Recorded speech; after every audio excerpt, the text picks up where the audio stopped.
ఇప్పుడే రెడీ అయ్యాము. ఇంకా లాస్ట్ మినిట్స్లో అనమాట. మమ్మీ పూలు పెడుతున్నారు. మెస్ అయితే హాయ్ చెప్పక్క. హాయ్. నేనైతే ఇలా రెడీ అయ్యాను. అవుట్ఫిట్ అంతా కూడా నేను తర్వాత చూపిస్తాను. ఇప్పుడు టైం లేదు. ఇప్పటికే చాలా ఫాస్ట్గా రెడీ అయ్యాము. హెయిర్ కూడా కొత్తగా ట్రై చేశాను అనమాట. సో మేకప్ కూడా బాగా సెట్ అయింది. ఇది నా లుక్ అన్నమాట.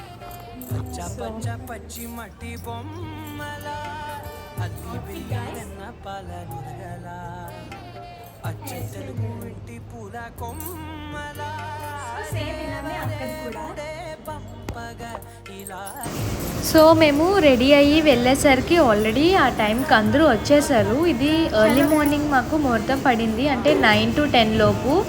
కాబట్టి ఫాస్ట్గానే స్టార్ట్ చేశారు. పంతులు గారు కూడా వచ్చేసారు ఆ టైంకి.